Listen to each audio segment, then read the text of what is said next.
میری سب سے بڑی بہو کے عشق میں ہوا مبتلا ایک جن زادہ۔ میرا نام ردا ہے اور میری عمر 50 سال ہے۔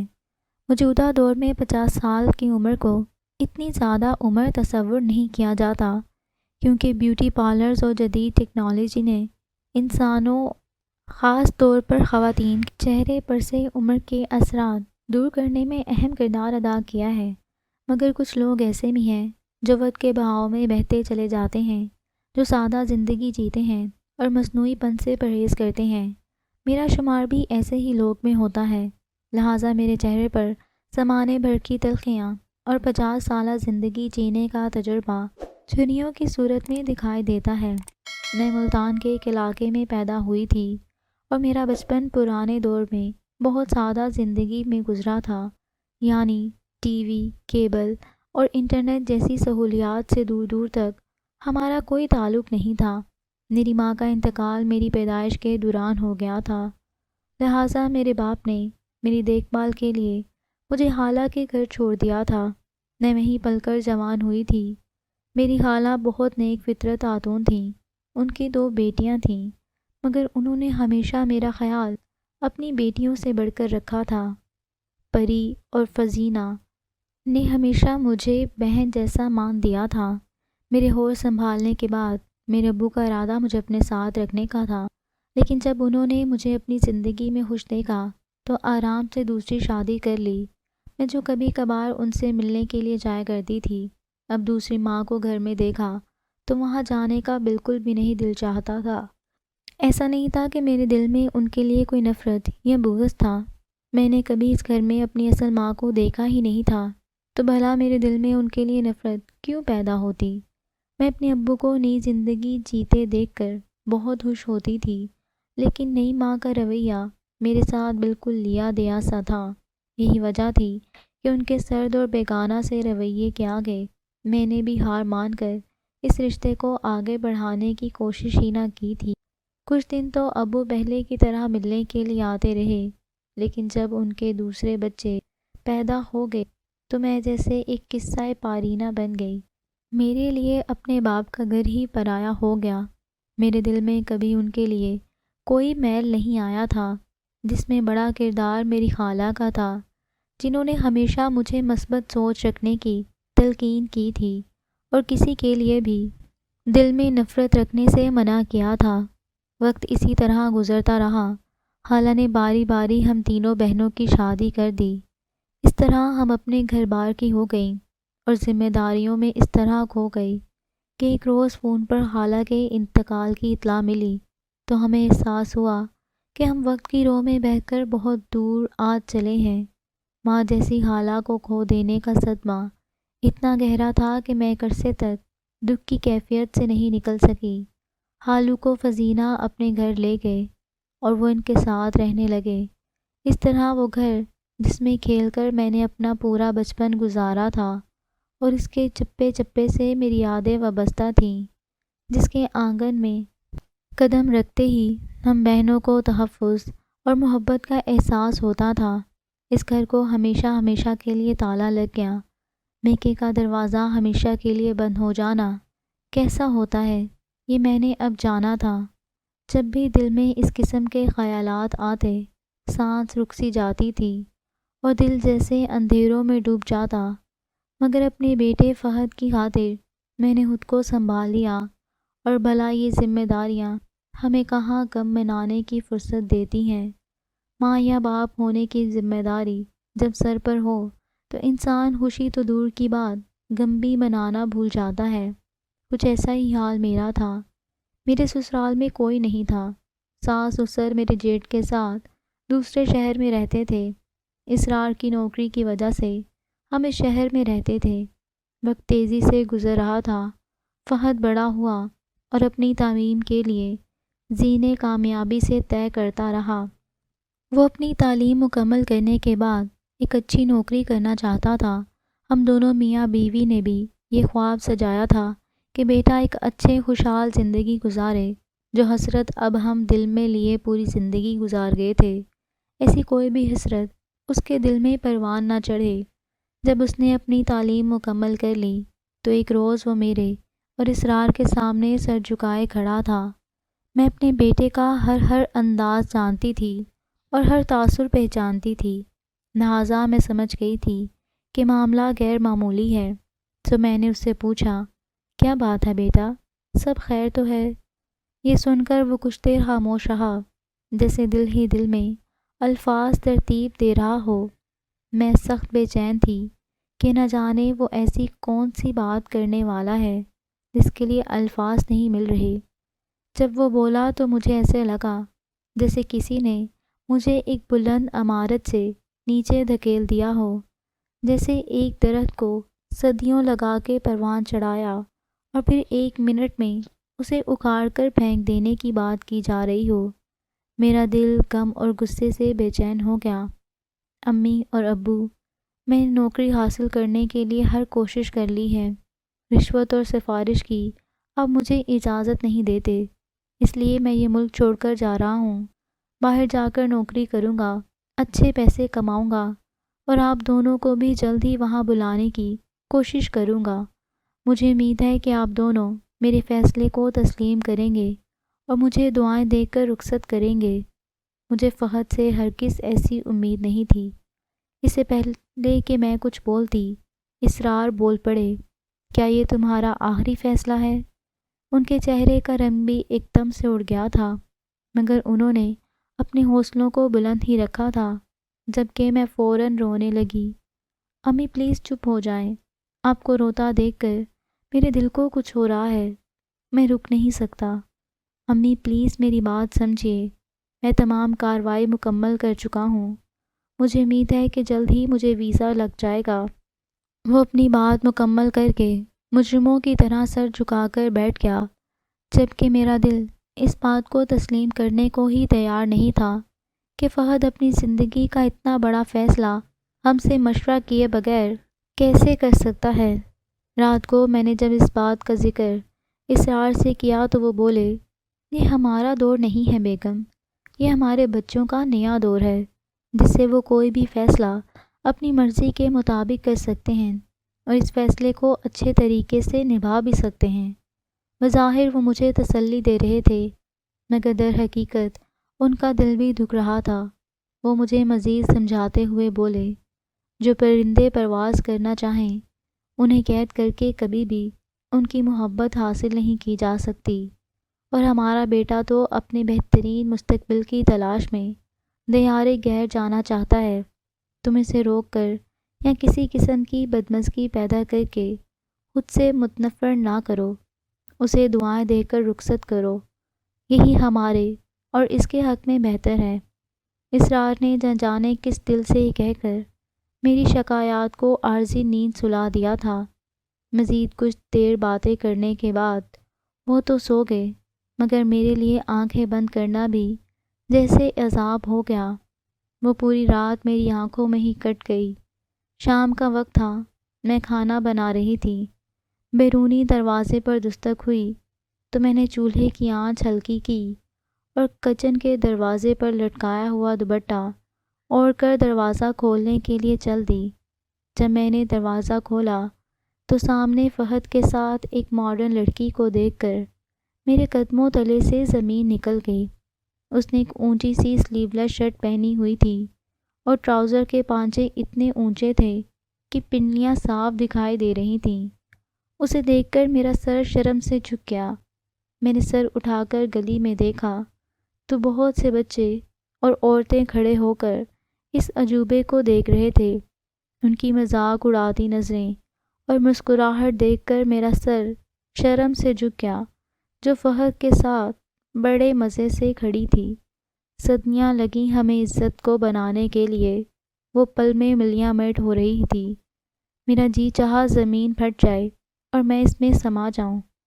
ہائے، کیا میں یہی دیکھنے کے لیے زندہ رہ رہی تھی؟ میں نے دونوں ہاتھ سینے پر مارے اور دھڑم سے گر گئی۔ کیا ہو گیا ہے ردا؟ سوتے سوتے کیوں مجھے مارنے لگی ہو؟ آخر میں نے تمہارا کیا بگاڑا ہے؟ اسرار گھبرا کر اٹھے اور اپنا چشمہ ڈھونڈتے ہوئے آنکھیں ملنے لگے۔ میں اٹھ کر بیٹھ گئی اور ارد گرد دیکھ کر بولی، شکر ہے خواب ہی دیکھ رہی تھی، میں نے اطمینان کا سانس لیتے ہوئے کہا تو اسرار اپنا سر پکڑ کر بولے، اف، تمہارے خواب نے مجھے ہلا کر رکھ دیا تھا۔ خواب ہی ایسا تھا؟ میں نے دیکھا کہ فہد ایک گوری سے شادی کر کے اسے ہمارے گھر لے آیا۔ یہ سن کر اسرار اپنا سر پکڑ کر بیٹھ گئے اور بولے، تم نے تو فہد کے باہر ملک جانے کو زیادہ ہی دل پر لے لیا ہے۔ خدا کے لیے اب سکون سے سو جاؤ اور مجھے بھی سونے دو۔ وہ کروٹ بدل کر لیٹ گئے تو میں بھی سونے کی کوشش کرنے لگی۔ اس خواب نے میرے دل و دماغ پر بہت گہرا اثر ڈالا تھا، جس کے حصار سے میں کوشش کے باوجود بھی نہیں نکل پا رہی تھی۔ اگلے دن شام تک میرا سر چکراتا رہا اور مجھے بالکل سمجھ میں نہیں آ رہا تھا کہ میں کیا کروں۔ آخرکار میں نے اپنی بہن کو فون کیا اور اسے پوری بات بتا دی۔ اسے پوری بات بتا کر میں خود کو بہت ہلکا پھلکا محسوس کر رہی تھی، کیونکہ مجھے معلوم تھا کہ اس کے پاس کوئی نہ کوئی ایسا حل ضرور ہوگا جس سے مجھے فائدہ پہنچے گا۔ میں نے اسے فوراً فون کیا اور فہد کی ضد سے لے کر اپنے خواب تک کا پورا قصہ سنا دیا۔ کرن نے میری بات سن کر لمبا سا ہنکارا بھرا اور پھر بولی، خواب تو تمہیں بالکل ٹھیک آیا ہے بہن۔ یوں سمجھ لو چھٹی حس نے پہلے ہی تمہیں آنے والے حالات سے آگاہ کر دیا ہے۔ ہائے اللہ، ایسے تو نہ ڈراؤ پری، میں نہ سہ پاؤں گی یہ تکلیف۔ میرا تو بی پی ہی لو ہوتا جا رہا ہے۔ جلدی سے مجھے کوئی حل بتا دو، ایسا نہ ہو کہ مجھے کچھ ہو جائے۔ میرا دل ہول گیا تو وہ فوراً بولی، اللہ نہ کرے کہ تمہارے بی پی کو کچھ ہو، زبان سے اچھی بات نکالنی چاہیے۔ سیانے کہتے ہیں کہ منہ اچھا نہ ہو تو کم از کم بات ہی اچھی کر لینی چاہیے۔ کرن نے ناراض ہو کر کہا، کیونکہ اس زمانے میں چھوٹی بیماریوں کو بھی بہت بڑا سمجھا جاتا تھا۔ وہ رازداری بھرے انداز میں بولی، اب جو کہہ رہی ہوں غور سے سنو۔ آج کل کے بچوں کا تو تمہیں پتہ ہی ہے کہ ضد کے کتنے پکے ہوتے ہیں۔ ایک بات کا پیچھا پکڑ لیں تو جلدی پیچھے نہیں ہٹتے۔ میں تو کہتی ہوں کہ اپنے فہد کا رشتہ کر دو۔ شادی کے بعد چلا جائے گا تو سوال ہی پیدا نہیں ہوتا کہ پھر جلدی واپس آنے کی نہ سوچے۔ چاہتا ہے تو جانے دو، مگر پہلے شادی کر دو تاکہ اس کا دل گھر میں ہی پڑا رہے۔ یہ بات سن کر تو میرے چہرے پر خوشی دوڑ گئی۔ ہائے پری، کتنی اچھی ہے تو، کتنا اچھا مشورہ دیا ہے مجھے۔ میری بہن، اب یہ بھی بتا دے، اتنی جلدی میں کہاں سے رشتہ لے کر آؤں؟ میں نے اپنی پریشانی ظاہر کی تو وہ تھوڑا ناراض ہو کر بولی، تھوڑی اپنی عقل کا استعمال کر لو۔ اپنی بھانجی ماریا کو بھول گئی ہو کیا؟ فزینہ ویسے بھی اس رشتے کے لیے آج کل بڑی پریشان ہے۔ تم ایسا کرو کہ اپنے فہد کا رشتہ ڈال دو۔ میں سوچ میں پڑ گئی اور بولی، ٹھیک ہے، میں ذرا سوچ لوں اور فہد کے ابا سے مشورہ کر لوں، پھر ہی تمہیں کچھ بتاتی ہوں فائنل بات۔ میں نے یہ کہہ کر فون بند کر دیا اور اسی بارے میں سوچتی رہی۔ ماریا فہد کی ہم عمر تھی، مگر میں نے اسے کبھی بہو کی نظر سے نہیں دیکھا تھا۔ وہ مجھے بھانجی ہونے کی حیثیت سے بہت عزیز تھی، لیکن فہد کی دلہن کے لیے میرے ذہن میں جو خاکہ بنا ہوا تھا وہ ماریا سے بہت مختلف تھا۔ مگر پری نے یہ بھی بتایا تھا کہ فزینہ اس کے رشتے کے لیے بہت پریشان ہے۔ دراصل میں بہن کا بوجھ بانٹنا بھی چاہ رہی تھی اور دل ہی دل میں یہ بھی سوچ رہی تھی کہ یہ تھوڑا بے جوڑ رشتہ ہو جائے گا، کیونکہ ماریا کا قد فہد سے تھوڑا سا لمبا تھا، مگر دونوں ہی پیارے بچے تھے۔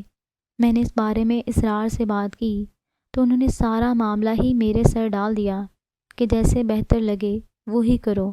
فہد کو جب یہ بات پتہ چلی تو وہ تھوڑا ناراض ہوا، مگر میں نے بھی یہ شرط رکھ دی، اگر وہ شادی کے لیے راضی ہوگا تو ہی بیرون ملک جا سکتا ہے، ورنہ اسے جانے کے لیے میری لاش پر سے گزرنا پڑے گا۔ میری جذباتی بلیک میلنگ میں آ کر فہد نے ہاں کر ہی دی اور میں مٹھائی کے ٹوکرے اور تحائف لے کر بہن کے گھر سوالی بن کر چلی گئی۔ فزانہ کی خوشی کا اندازہ اس کے چہرے سے لگایا جا سکتا تھا۔ وہ شاید پہلے سے ہی امید لگا کر بیٹھی تھی اور اب امید پوری ہوئی تھی تو اس کے چہرے پر بے پناہ خوشی ظاہر ہو رہی تھی۔ ماریا نے بس سلام دعا کی اور پھر دوسرے کمرے میں شرما کر چلی گئی، اور پھر میں نے فزینہ کو جہیز جیسے کسی بھی جھنجھٹ میں پڑے بغیر جلد شادی کرنے کا کہا، اور پھر قریب کے دنوں کی ہی ایک تحریک رکھ لی گئی جس میں دونوں کا سادگی سے نکاح کر دیا گیا۔ میں نے بری تیار کرنے کے لیے 1 ماہ کا وقت لیا تھا اور اس دوران اچھی سی تیاری کر لی تھی۔ اس طرح سادگی سے ماریا فہد کی دلہن بن کر ہمارے گھر میں آ گئی۔ میں بہت خوش تھی اور نئی دلہن کے خوب ناز نخرے اٹھا رہی تھی۔ ماریا ضرورت سے زیادہ خاموش رہتی تھی۔ کسی بھی بات پر اس کا چہرہ زیادہ تر بے تاثر ہی رہتا۔ شروع دن میں یہی سمجھی کہ نئی نویلی دلہن شرمانے کی وجہ سے خاموش رہتی ہے، بلکہ جلد ہی مجھے اندازہ ہو گیا کہ یہ شرم نہیں بلکہ اس کی فطرت ہے۔ فزینے کا گھر دوسرے شہر میں ہونے کی وجہ سے ہمارا آنا جانا بہت کم تھا اور سب اپنی زندگی کے جھمیلوں میں اس بری طرح مگن تھے کہ کبھی زیادہ میل جول رکھا بھی نہیں تھا۔ اس لیے میں شادی سے پہلے ماریا کے بارے میں کچھ نہیں جانتی تھی اور اس کی عادات و اطوار سے مکمل طور پر ناواقف تھی۔ میں نے تو سوچا تھا کہ گھر میں بہو آ جائے گی تو خوب رونق ہو جائے گی، اور شروع دن سے میرے دل میں جو بیٹی کی کمی کا احساس تھا وہ ماریا کے آنے سے ختم ہو جائے گا۔ مگر ماریا تو بہت ہی خوشگوار مزاج کی لڑکی تھی، خدمت گزار بھی تھی اور ہر کام اپنے وقت پر بھی کرتی تھی، لیکن اس کی خاموشی مجھے ایک آنکھ نہ بھائی تھی۔ ارد گرد رہنے والے لوگ ہم دونوں کو دیکھ کر ہماری مثال دیتے کہ امن ہو تو ردا کے گھر جیسا، جہاں لڑائی جھگڑا تو دور کی بات، اونچی آواز سے بھی بولنے کی آواز نہیں آتی۔ میں بظاہر تو مسکرا دیتی، مگر یہ بات میرا دل ہی جانتا تھا کہ لڑائی جھگڑا نہ سہی مگر نوک چوک اور ہنسی مذاق سے زندگی کتنی خوبصورت ہو جاتی ہے۔ اس بات کا اندازہ مجھے اب ہوا تھا کیونکہ میں نے بہو کے ساتھ رہنے کے جو خواب دیکھے تھے وہ سب چکنا چور ہو گئے تھے۔ خیر میں نے جلدی خود کو سنبھال لیا اور ماریا کی عادات و اعتبار سے سمجھوتا کر لیا۔ ایک دن فہد میرے پاس آیا اور بولا، امی مجھے بیرون ملک جانے کے لیے کچھ مزید رقم کی ضرورت ہے۔ اس کے اس مطالبے پر میں حیران رہ گئی اور بولی، بیٹا ابھی تمہاری شادی پر ہی تو اتنا خرچہ کیا ہے ہم نے، جو بھی جمع پونجی تھی سب ختم ہو گئی۔ تمہارے باپ کی اتنی کمائی اتنی زیادہ نہیں کہ میں اتنا جمع کر کے رکھوں کہ ہر بار ہی وقت پڑنے پر گھر سے پیسے نکل آئیں۔ میں نے فہد کو ڈانٹا اور رات کو اس کے ابا آئے تو صاف صاف کہہ دیا کہ باہر جانے کا خناس فہد نے اپنے دل و دماغ سے نہیں نکالا تو بہت برا ہوگا۔ اسرار کے سامنے ہی میری اور فہد کی تل کلامی ہو گئی تو انہوں نے دونوں کو سمجھا بجھا کر چپ کرا دیا۔ میرا موڈ سخت خراب تھا۔ ابھی یہ پریشانی ختم نہیں ہوئی تھی کہ اگلے دن پری کا فون آیا اور وہ بولی کہ امی کے گھر کی گلی میں جو گلناز رہتی تھی اس کا میرے پاس فون آیا تھا۔ یاد ہوگا تمہیں، وہ میری کتنی پرانی دوست ہے اور اب تک میرے ساتھ رابطے میں ہے۔ وہ بتا رہی تھی کہ وہ اس گلی میں کچھ غیر ملکی لوگ آئے ہیں جو سب کو ہمارے پرانے گھر میں بارے میں یہ بتا رہے ہیں کہ وہ گھر انہوں نے خرید لیا ہے اور جلد ہی وہ تالا کھول کر وہاں پر رہائش اختیار کر لیں گے۔ یہ سن کر مجھے بہت غصہ آیا اور میں بولی، ہمیں جلد ہی کوئی کارروائی کرنی پڑے گی۔ کیسی کارروائی بھلا؟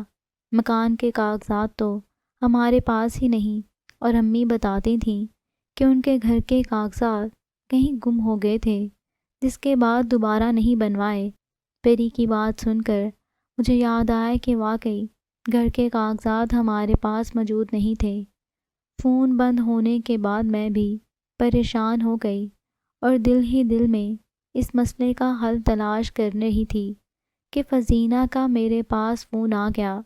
وہ بولی، ردا تم تو جانتی ہو کہ میرے لیے اپنا گھر چھوڑنا کتنا مشکل ہے۔ جب سے تمہارے بھائی کو فالج ہوا ہے، میں تو یوں سمجھ لو سب کاموں سے ہی گئی۔ پری کا یہ مسئلہ ہے کہ وہ سسرال والوں کے ساتھ رہتی ہے اور شفٹنگ نہیں کر سکتی۔ تم ایسا کرو کہ اپنے کرائے کے گھر کو چھوڑ کر امی کے گھر جا کر رہنے لگ جاؤ۔ ابو زندہ ہوتے تو وہاں ہی رہ لیتے، مگر اب ہم تینوں کو ہی اس گھر کو دوبارہ آباد کرنا چاہیے، تاکہ کوئی بھی بد نظر اور بدنیت انسان اس گھر پر نظر نہ ڈال سکے۔ یہ سن کر میں سوچ میں پڑ گئی اور سوچنے کے لیے مہلت لے کر فون بند کر دیا۔ جب میں نے اسرار سے اس بارے میں بات کی تو وہ بھی سوچ میں پڑ گئی، کیونکہ گزرتے وقت کے ساتھ گھر کا کرایہ بھی بڑھ چکا تھا اور اس بڑھاپے میں مہنگائی کے طوفان سے لڑنا ان کے لیے مشکل ہو گیا تھا۔ لہٰذا وہ کچھ پس و پشت کے بعد مان گئے اور اس طرح ہمیں اپنے اس گھر میں واپس جانے کی تیاریاں کرنے لگے، جہاں پر آ کر میں جوان ہوئی تھی۔ میں دل ہی دل میں بہت خوش تھی۔ ایسا لگ رہا تھا جیسے گزرا ہوا وقت پھر سے لوٹ کر واپس آ رہا ہو۔ اس وقت میں اپنی خوشی میں گم آنے والے بھیانک حالات و واقعات سے بہت بے خبر تھی۔ ماریا مٹی کا مادھو بنی سارے کام کر رہی تھی۔ اس کے چہرے سے کسی قسم کی کوئی بھی خوشی ظاہر نہیں ہو رہی تھی، حالانکہ وہ گھر اس کی نانی کا تھا۔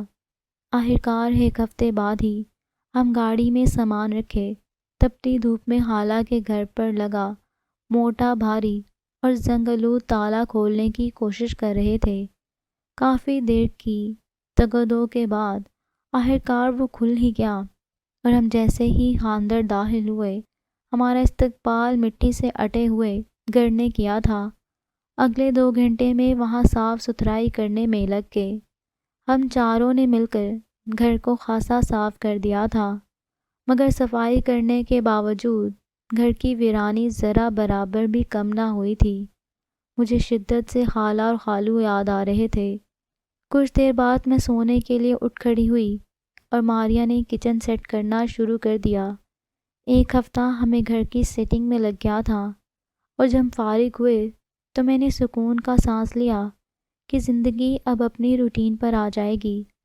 اسی دن شام کو فہد مٹھائی کا بڑا سا ڈبہ لے کر گھر میں داخل ہوا اور بولا، مبارک ہو ماریا اور امی، میرا ویزا لگ گیا ہے۔ ایک دوست نے کچھ پیسے ادھار لے کر میں نے سارے انتظامات مکمل کر لیے ہیں اور میں کل ہی صبح کی فلائٹ سے جا رہا ہوں۔ یہ سن کر میں تھوڑی سی اداس ہوئی، مگر میں نے دل سے بیٹی کی کامیابی کے لیے دعا کی۔ ساتھ ہی میں نے ایک بات نوٹ کی کہ فہد کے جانے کا سن کر ماریا کے چہرے پر مسکراہٹ پھیل گئی تھی، جیسے اسے اس کی خوشی چھپائے نہ چھپ رہی ہو۔ اس نے جھٹ پٹ ہی فہد کا سارا سامان پیک کر دیا۔ فہد بہت خوش تھا اور اس کی آنکھوں میں کچھ کرنے کا جذبہ صاف دکھائی دے رہا تھا۔ ہم سب اسے ایئرپورٹ چھوڑنے کے لیے گئے اور اپنی نم آنکھوں کے ساتھ رخصت کیا۔ شوہر سے جدائی کے موقع پر بھی ماریا کی آنکھ میں ایک بھی آنسو نہ تھا۔ خیر، میں نے ایک بار دیکھ کر اس کو نظر انداز کر دیا۔ ویسے بھی اس کی خاموشی کی وجہ تھی کہ اب اس پر میری توجہ نہیں جاتی تھی۔ میں گھر واپس آئی تو گھر میں مجھے بہت خالی پن محسوس ہو رہا تھا۔ اس کے باوجود کہ فہد پورا دن گھر میں نہیں رہتا تھا، مگر مجھے ایسا لگ رہا تھا جیسے فہد کے جانے سے گھر میں ایک ویرانی سی پھیل گئی ہے۔ میرا دل بہت اداس تھا اور میں خود کو بھلانے کے لیے ادھر ادھر کی باتیں سوچنے لگی۔ شام کے وقت دروازے پر دستک ہوئی اور میں نے اٹھ کر دروازہ کھولا تو سامنے پری کو دیکھ کر میری خوشی کی انتہا نہ رہی۔ میں نے اس کو اندر بلایا اور پھر ہم دونوں بہنیں باتیں کرنا جو شروع ہوئیں تو کھانے کے وقت ہی ماریا کی آواز پر ہم دونوں چونکے، جو ہمیں کھانا لگنے کا کہہ رہی تھی۔ میں نے گھڑی پر نظر ڈالی تو واقعی کافی وقت گزر چکا تھا۔ ہم دونوں اٹھ کر کھانا کھانے کے لیے چل دیں۔ کرن نے ٹیبل پر مزیدار کھانوں پر ایک نظر ڈالی اور بولی، واہ بھائی واہ، ہماری بھانجی تو بڑی کمال کی کک ہے، کیا زبردست کھانا بنایا ہے۔ کہ ہم نے دل کھول کر تعریف کی اور پھر ہم دونوں نے کھانا کھایا۔ ماریا بھی ہمارے پاس بیٹھ کر کھانا کھا رہی تھی۔ پری نے کھانے کے بعد مختلف ڈشز پر ایک نظر ڈالی اور بولی، ماریا میٹھے میں تم نے کچھ نہیں بنایا، نمکین ڈشز کی بھرمار کر دی ہے۔ چلو کوئی بات نہیں، تم ایسا کرو کہ فریزر میں مٹھائی رکھی ہے وہ لے آؤ، بلکہ تم کھانا کھاؤ، میں کھانا کھا چکی ہوں اس لیے میں خود ہی لے آتی ہوں۔ میں یہ کہہ کر خود ہی اٹھ کر فریج تک آئی، اور جب میں نے فریج کھول کر 5 کلو کی مٹھائی کا ڈبہ نکالا تو وہ ڈبہ اتنا ہلکا پھلکا تھا کہ 5 کلو مٹھائی کا تو مجھے کوئی وزن ہی محسوس نہیں ہو رہا تھا۔ میں نے حیران ہو کر ڈبہ کھول کر دیکھا تو وہ ڈبہ پورا کا پورا خالی تھا۔ مجھے حیرت کا شدید جھٹکا لگا، کیونکہ ایک دن میں 5 کلو مٹھائی کھا لینا ہم 4 لوگوں کے بس کی بات نہیں تھی، جبکہ اسرار شوگر کی وجہ سے مٹھائی کو دیکھنا بھی پسند نہیں کرتے تھے۔ میں ابھی وہیں حیران سے کھڑی مٹھائی کے خالی ڈبے کو دیکھ رہی تھی کہ پیچھے سے ماریا آئی اور ہنس کر بولی، مجھے لگتا ہے کہ آپ اس خالی ڈبے کو دیکھ کر حیران رو رہی ہیں، اصل میں ساری مٹھائی فہد پیک کروا کر لے گئے ہیں۔ ایک لمحے کے لیے میں نے ضرور سوچا تھا کہ بھلا فہد کو راستے میں لے جانے کے لیے مٹھائی کی کیا ضرورت پیش آ گئی، مگر میں نے کچھ کہنا مناسب نہیں سمجھا اور چپ چاپ وہاں سے باہر نکل گئی۔ کچھ ہی دیر بعد یہ بات میرے ذہن سے مکمل طور پر نکل چکی تھی، مگر اس روز سے غیر معمولی واقعات نے ہمارے گھر کا پیچھا ہی پکڑ لیا تھا۔ پری 2 دن رہ کر اپنے گھر واپس چلی گئی اور میری زندگی بھی اپنی روٹین پر واپس آ گئی تھی۔ اس روز ماریا کو بخار تھا اور میں کھانا بنا رہی تھی کہ مجھے ایسا محسوس ہوا کہ کوئی ماریا ماریا پکار رہا ہے۔ آواز مردانہ تھی اور کہیں دور سے آتی سنائی دے رہی تھی۔ میں نے گھبرا کر ادھر ادھر دیکھا اور جب کچن سے باہر جھانکا تو مجھے وہاں بھی کوئی دکھائی نہیں دیا، ساتھ ہی وہ آواز آنا بھی بند ہو گئی تھی۔ میں نے اس بات کو اپنا وہم خیال کرتے ہوئے اپنے کام پر دھیان دیا، اور جیسے ہی میں سوپ کا پیالہ لے کر ماریا کے کمرے میں جانے لگی تو دستک دینے کے لیے اٹھا میرا ہاتھ ہوا میں ہی معلق رہ گیا، کیونکہ ماریا کسی سے باتیں کر رہی تھی۔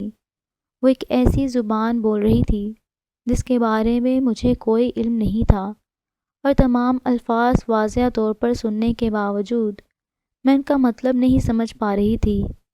میں یہ سمجھی کہ بخار کا اثر شاید اس کے دماغ پر بھی ہو گیا ہے، اسی لیے وہ اس طرح کی حرکتیں کر رہی ہے۔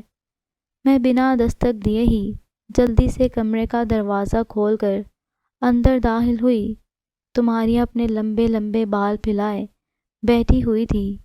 وہ ہنس رہی تھی، مگر مجھے دیکھ کر اس کا چہرہ سپاٹ ہو گیا اور اس نے اپنے وہی فطری سے تاثرات چہرے پر سجا لیے جو وہ اکثر سجا کر رکھتی تھی۔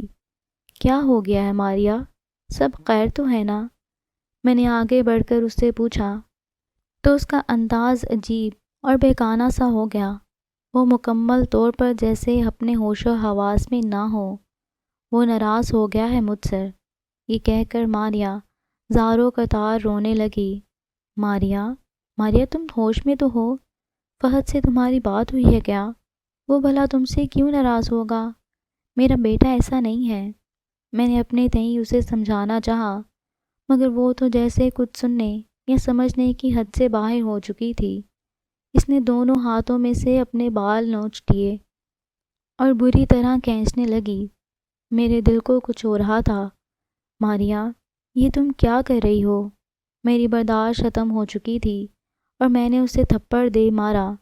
تھپڑ لگتے ہی وہ بے ہوش ہو گئی اور بے جان سی ہو کر پیچھے کی طرف گر گئی۔ اسے بے ہوش دیکھ کر میرے تو ہاتھ پاؤں ہی پھول گئے اور میں اسرار کو فون کرنے کے لیے بھاگ گئی۔ اسرار نے جلدی گھر آنے کا کہا اور فون بند کر دیا، جبکہ میں پریشان سے ادھر ادھر ٹہلنے لگی۔ مجھے فہد پر شدید غصہ آ رہا تھا، جو ماریا سے اتنا برا ناراض ہوا تھا کہ اس کی حالت خراب ہو گئی تھی۔ میں نے اسی وقت فہد کو فون ملایا تو اس نے فون اٹھایا ہی نہیں۔ میرا غصہ اور بے چینی بڑھتی جا رہی تھی۔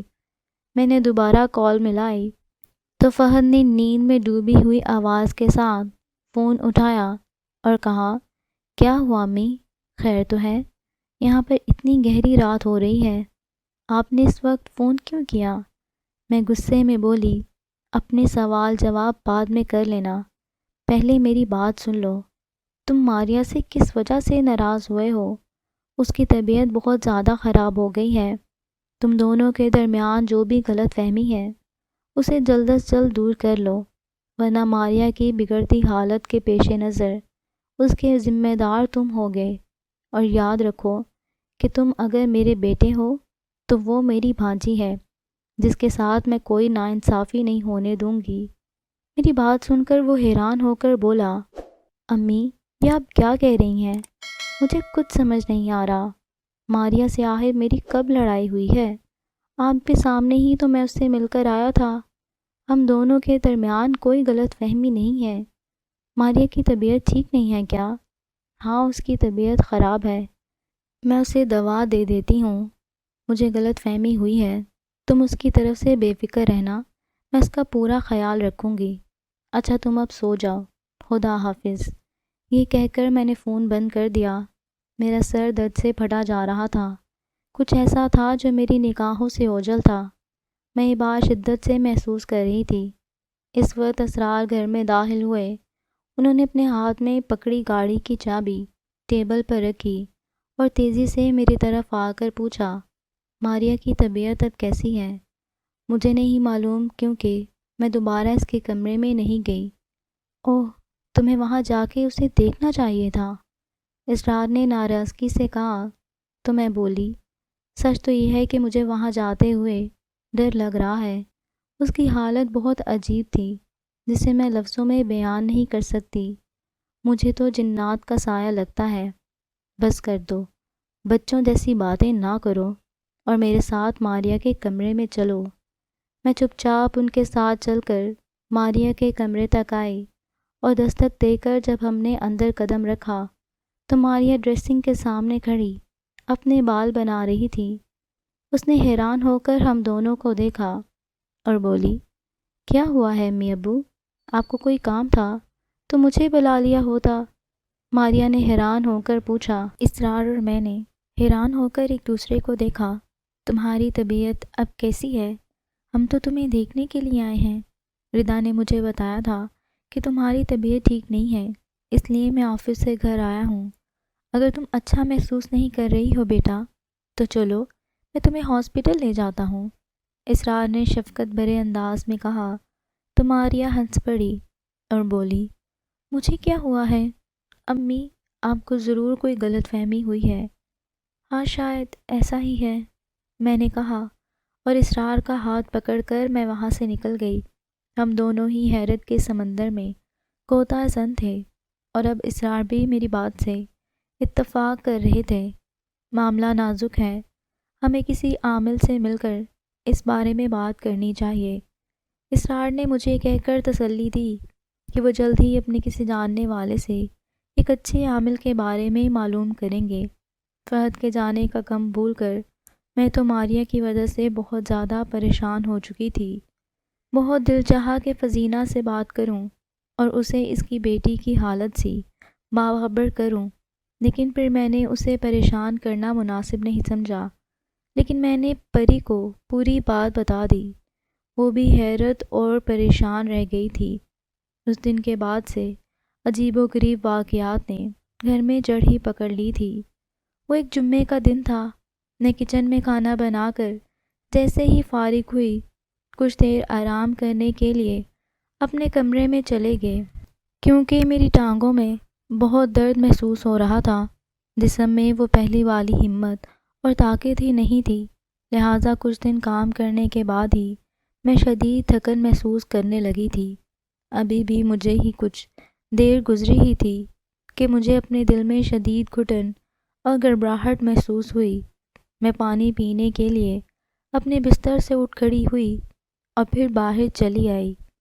میں نے ماریا کو آواز اس لیے نہیں دی کہ میرا خیال تھا کہ ماریا معمول کے مطابق اپنے سارے کام نپٹا کر اپنے کمرے میں گئی ہوئی ہے اور مجھے اسے ڈسٹرب نہیں کرنا چاہیے۔ یہ وقت اس کے آرام کا ہوتا تھا۔ میں جیسے ہی کولر تک پہنچی، میری نظر سامنے دیوار پر پڑی جہاں کی اونچائی کافی بلند تھی۔ میرے ہاتھ سے گلاس ٹوٹ کر دور جا گرا تھا۔ ماریا دیوار کی بلندی پر کھڑی ہو کر ہونہار نظروں سے نیچے دیکھ رہی تھی۔ اس کے بال بکھرے ہوئے تھے اور آنکھیں سرخ تھیں، جن سے ایسا محسوس ہو رہا تھا اب ان سے خون ٹپک پڑے گا۔ میں بے اختیار چلائی، ماریا، ماریا، نیچے اترو ماریا، یہ تم کیا کر رہی ہو؟ تم اتنی اوپر کیسے چڑھی ہو؟ تمہیں کچھ ہو جائے گا ماریا۔ میری ٹانگوں سے جان نکل گئی تھی۔ میں نیچے بیٹھ کر زاروں کی طرح روتے ہوئے ماریا سے فریاد کر رہی تھی، چھوڑوں گا نہیں، ختم کر دوں گا۔ ماریا کے منہ سے مردانہ آواز میں یہ الفاظ نکل رہے تھے، کون ہو تم اور کسے ختم کرنے کی بات کر رہے ہو؟ میری بہو کا پیچھا چھوڑ دو خدا کے لیے۔ مجھے کچھ سمجھ نہ آیا تھا۔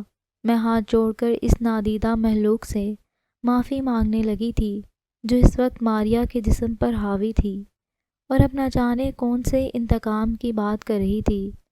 ہم اسے چھوڑ کر کہیں نہیں جائے گا، اپنی زندگی ہے یہ، ہم تم سب کو ختم کر دے گا۔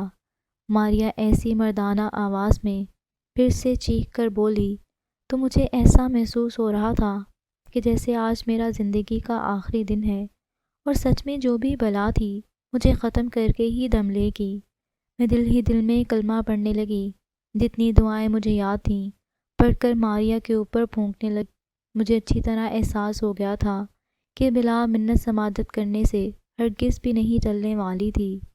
میرے دم کرنے پر ماریا نے میری طرف خونخوار نظروں سے دیکھ کر چلانا شروع کر دیا اور ساتھ ہی اس کی زبان سے میرے لیے نازیبا الفاظ نکل رہے تھے۔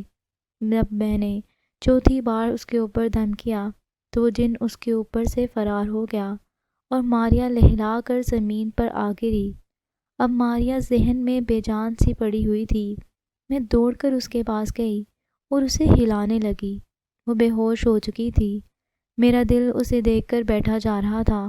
میں نے اس کا سر اٹھا کر ہاتھ میں لیا تو میرا پورا ہاتھ خون میں بھر گیا۔ اس کے سر پر گہری چوٹ لگی تھی جس سے خون بہہ رہا تھا۔ میں جلدی سے اٹھ کھڑی ہوئی اور ماریا کے سر پر ٹھنڈا پانی ڈال کر خون روکنا چاہتی تھی کہ مجھے زور زور سے دروازہ بجنے کی آواز سنائی دی۔ باہر سے دروازے کو کوئی بری طرح سے پیٹا جا رہا تھا۔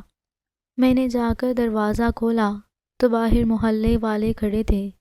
کیا بات ہے بہن؟ تمہارے گھر سے بہت چیخو پکار کی آواز آ رہی تھی۔ سب خیر تو ہے نا؟ کوئی لڑائی ہو گئی ہے کیا؟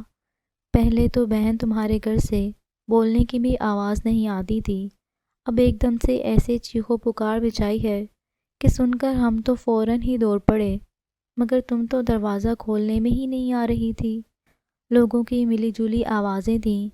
میں نے کھاد سے اپنا شدید دکھتا ہوا سر پکڑا تھا اور مہکلاتے ہوئے بولی، میری بہو گر گئی ہے، اسے چوٹ لگ گئی ہے، خدا کے لیے میری مدد کرو، اس کے سر سے خون بہہ رہا ہے، آؤ آ کر دیکھو۔ میں نے انہیں اندر آنے کا راستہ دیا تو کچھ لوگ میرے ساتھ گھر کے اندر داخل ہوئے اور ان کی مدد سے ماریا کو ہاسپٹل لے جایا گیا۔ بعد میں جب کچھ حواس بحال ہوئے تو میں نے اسرار کو بھی فون کر کے ہاسپٹل بلا لیا۔ ہم دونوں میاں بیوی اس کے لیے بہت پریشان تھے۔ ماریا کو ڈسچارج ہو کر گھر لے جایا گیا تو اگلے دن پری بھی آ گئی۔ اس کے آنے سے مجھے اچھا خاصا حوصلہ ملا تھا۔ پری کے سر پر گہری چوٹ ہونے کی وجہ سے اب تک وہ غنودگی اور بے ہوشی کی حالت میں تھے۔ ڈاکٹر نے باقاعدگی سے اس کا معائنہ کروانے اور انجیکشن دینے کا کہا تھا، جس پر ہم باقاعدگی سے عمل کر رہے تھے۔ میں نے کرن کو اپنے پاس ہی روک لیا تھا۔ ہم دونوں ماریا کو اکیلا نہیں چھوڑ سکتے تھے۔ میرے یا پری میں سے ایک نہ ایک اس کے ساتھ ہوتا تھا۔ فہد کو اب تک میں ٹال رہی تھی۔ وہ جب بھی فون کرتا تھا تو بار بار ماریا سے بات کرنے کی خواہش ظاہر کرتا تھا۔ اسرار نے کہا کہ اب معاملہ زیادہ بگڑ چکا ہے، ہمیں فہد کو ساری بات بتا دینی چاہیے تاکہ کل کو اس کو علم تو ہو کم از کم ماریا پر جنات کے سائے کے ساتھ اسے اس بات پر بھی دکھ نہ ہو کہ ہم نے اسے اندھیرے میں رکھا اور کچھ نہیں بتایا۔ پری اور میں فہد کو پوری بات بتانے کا سوچ ہی رہے تھے کہ دروازے پر دستک ہوئی، اور میں نے جب دروازہ کھولا تو وہاں پر ایک پختہ عمر کا شخص کھڑا دکھائی دیا جو بہت جانا پہچانا سا لگ رہا تھا، اور اس کے باوجود کہ وہ شاید میرا کوئی رشتہ دار بھی نہ تھا، اس سے مجھے اپنائیت سی محسوس ہوئی۔ آپ کون ہیں اور آپ کو کس سے ملنا ہے؟ میں نے پوچھا تو وہ بولا، میں اس علاقے میں نیا آیا ہوں اور مجھے کسی نے بتایا تھا کہ یہاں ردا نام کی ایک عورت رہتی ہے جس کے باپ کا نام منظور تھا۔ اس کی زبان سے اپنا نام سن کر میں حیران ہو گئی اور بولی، ہاں ہاں، میں ہی وہ عورت ہوں، میرا نام ردا ہے اور میں منظور کی بیٹی ہوں۔ میرا اتنا کہنا تھا کہ وہ شخص مجھ سے لپٹ گیا۔ آپا جان، میں آپ کا چھوٹا بھائی عاصم ہوں، 2 سال سے تمہیں ڈھونڈتا پھر رہا ہوں، مگر تمہارا تو کہیں نام و نشان ہی نہیں ملا۔ کئی بار اس جگہ بھی آ چکا ہوں، مگر ہر بار ہی یہاں پر ایک موٹا سا تالا دکھائی دیا تھا۔ میں تو یہ سمجھا تھا کہ شاید یہ تمہارا گھر ہی نہیں ہے، مگر آج ایک آخری امید کے تحت میں پھر بھی یہاں پر چلا آیا۔ اس کی بات سن کر میری آنکھوں میں آنسو آ گئے اور بچپن کی ایک بھولی بصری یاد میرے دل میں جاگ گئی، جسے باپ کہا جاتا ہے۔ ابا، اس ایک لفظ میں اتنے سوال تھے کہ مجھے کوئی دوسرا لفظ استعمال کرنے کی ضرورت ہی نہیں محسوس ہوئی۔ عاصم سب سمجھ گیا تھا میرے تمام سوالات کو، تبھی سر جھکا کر بولا، آپا، ابا کے انتقال کو 2 سال ہو گئے ہیں۔ بہت چاہا کہ تمہیں کسی طرح ابا کا آخری دیدار کرا دوں اور بتا سکوں کہ وہ تم سے ملنے کے لیے کتنے بے چین تھے، مگر شاید آپ دونوں کا آپس میں ملنا قسمت میں لکھا ہی نہیں تھا۔ میں دکھی سی اسے اپنے گھر کے اندر لے آئی اور بولی، ہم کتنا سارا وقت اپنوں سے دور رہ کر گزار دیتے ہیں کہ شاید اسی طرح ہم اپنے وقت کو قیمتی بنا کر زندگی میں کچھ ترقی کر سکیں۔ مگر سچ تو یہ ہے کہ انسان کوئی ترقی نہیں کرتا، بلکہ اندر ہی اندر اس کی ذات کو دیمک لگ جاتا ہے اور آہستہ آہستہ انسان ختم ہوتا ہی چلا جاتا ہے۔ جب احساس ہوتا ہے کہ ہم نے تو اپنوں کے ساتھ بتانے والے لمحے یوں ہی ضائع کر دیے تو سوائے دکھ کے پاس کچھ نہیں رہتا۔ میں نے ٹھنڈا سانس لے کر کہا تو پری کے ساتھ عاصم کی بھی آنکھیں نم ہو گئیں۔ ماریا دوا لے کر سو چکی تھی۔ پری، میں، عاصم اور اسرار رات کے تک بیٹھ کر باتیں کرتے رہے۔ ہماری گزری زندگی کے اتنے زیادہ قصے تھے کہ بات ختم ہونے کا نام ہی نہیں لے رہی تھی اور رات گزرنے کا احساس ہی نہیں ہو رہا تھا۔ باتوں ہی باتوں میں عاصم نے مجھ سے پوچھا، باجی، مجھے تمہارے گھر سے کچھ جنات کی مہک محسوس ہو رہی ہے، مجھے کوئی اچھے آثار دکھائی نہیں دے رہے، تم کہو تو میں کچھ ایکشن لوں؟ میں نے یہ سنا تو فوراً بولی، کیا تم اس معاملے میں میری مدد کر سکتے ہو؟ اسرار نے بھی امید بھری نظروں سے عاصم کو دیکھا تو وہ بولا، بالکل، مجھے عمل ابھی اور اسی وقت شروع کرنا ہوگا، ورنہ ماریا کی جان کو خطرہ ہو سکتا ہے۔ یہ کہہ کر عاصم نے اپنی دونوں آستینیں اوپر چڑھائیں اور اس کا رخ ماریا کے کمرے کی جانب ہو گیا۔ اس نے اس کے کمرے کی لائٹ جلائی تو اندر کا منظر دیکھ کر میرے پیروں تلے سے زمین نکل گئی۔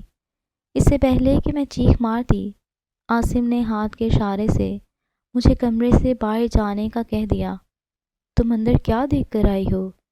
پری نے میرے چہرے کی رنگت اڑی دیکھی تو مجھ سے پوچھا تو میں بولی، ماریا کے پاس ایک ڈراؤنی شکل والا جن بیٹھ کر اس کے بال سہلا رہا ہے۔ یہ سن کر پری بھی پریشان ہو گئی۔